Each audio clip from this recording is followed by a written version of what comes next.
Puppet na yan. Pare. Ito po si Lolo Teddy.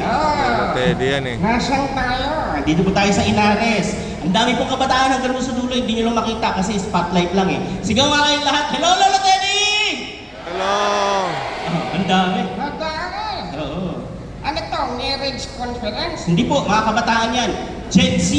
Gen Z. Oo. Gen Z yan. Ikaw, ano ka? Gen X po ako. Oo. Alam nyo ga, yung Gen X tsaka yung Gen Z, yan ang hirap na hirap magkaintindihan. Medyo. Bakit po? Kasi sa gitna ng dalawang henerasyon na yan, mayroong isang malaking tanong. Ano po yung tanong? Why? Pang madali na yung joke na yun. Oy. Kung yung katagi nyo hindi siya tungatawa, slow. Pag Gen Z ka, dapat hindi ka slow, dapat slay.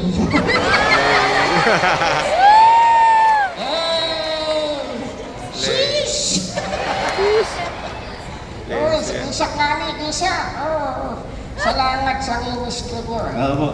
Blo, payuhan mo yung mga kabataan kasi marami ngayon naliligaw ng landas. Anong ipakayo? Tungkol po sa ganyan, pag may nanliligaw sa'yo, anong gagawin mo? O ikaw, ano dapat gawin mo habang nasa edad ka ng paghahanda? Ay, ito! Makinig kayo. Oo. Mga lalaki, nakinig! Magkalagkakan! Nabuhay ang malalakihan! Makinig kayo. Alam nyo, ang calling ninyo sa Lord, proteksyonan ang kagagaihan. Ha? Protection kayo, protection, hindi consumption. Proteksyonan nyo sila. Paano po yan? Kung hindi ka kahandang mag-asawa, hindi ka ka-ready, hindi ka ka-husband material, Paano po yung husband material? matured, malakit sa Diyos, responsable, financially capable. Bakit po sabi nyo capable, hindi stable? Hindi lang stable, kasi stable hindi nag-grow yun. Stable lang eh. Capable dapat nag-grow. Kung yan hindi mo kakaya, proteksyonan mo yung gagain sa sarili nyo. Huwag kang manliligaw, kawawa naman yun pag sinagot ka. Kukonsumihin mo lang eh. Naintindihan niyo? Alam mo niyo sa ibang kultura, ganun eh. Walang nag-girlfriend ng high school. Hindi ko nababanggitin kung yung culture, pero malapit siya sa culture ng Bible. Walang nanliligaw ng high school. Walang nanliligaw ng college. Ang focus nila, maging husband material. Ang focus nila, kailangan graduate ako, magtatrabaho ako, mag-ipon ako, mag-business ako. Pag ready na, mag-aasawa na ako. Yeah. Right. Ganun lang. Pag meron sila nagustuhan, sasabihin niya, in love ako sa'yo, paghahandaan kita, pagbalik ko sa'yo, mamamanhi ka lang. Hindi yung Kung saan-saan ninyo dinadalang madiling na sulok. Hindi yan pagmamahal. Proteksyonan nyo sila.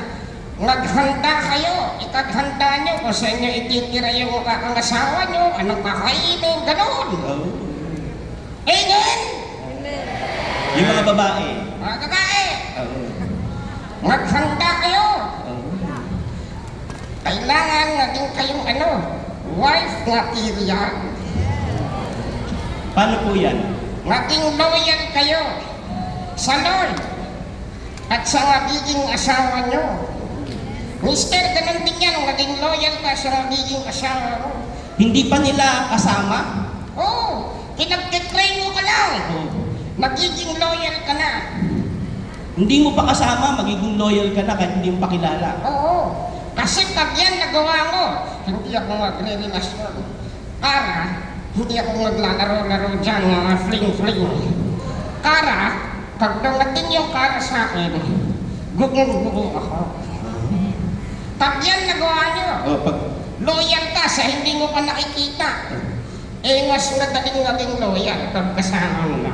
Wow! Amen? Amen! Yan. Oo. At ito Hey. pinaka-importante. Oo. Pag may asawa na kayo, Oo. Mister, ang asawa, minamahal yan. Yan. Hindi sinasaktan. Yan. Sinasabi nyo sa misis nyo. Sa ano, sa mga lalaki. Sa misis ko, nananakit niya. Joke lang, joke lang. Wala na tayong oras na ituturo kasi Brother Roger. Ang prayer ko sa inyo, ha? Focus kay Lord. Ito, huli kong tayo. Oo. Mga kagagaihan, magkataktakan! Mga kagagaihan, pag mayroong nanligaw sa'yo, dalhin mo agad kay pastor. Ikapilatis mo agad. Ringin? Amen. Amen. Tapos, pag boyfriend mo na, tapos sinabihan ka niya ng ganito. Sweetheart, Valentine's naman. Kung mahal mo ko, kung totoong mahal mo ko, katunayan mo. Ha? Huwag kayong magsusuot sa date ng sapatos. Ang isuot mo, tsinelas. Tsinelas na nakakal, yung Rambo. Yan ang isuot mo. Bakit po? Para pag sinabi niya, pag mahal mo ko, patunayan mo, sangkalin mo agad ng tsinelas ng katauhan, ha? Amen? Yan, amen, amen. May tsinelas ka dito. Magtinda kayo ng tsinelas. Nauna na ako, ha? God bless you sa inyong lahat. Nakalutang ako.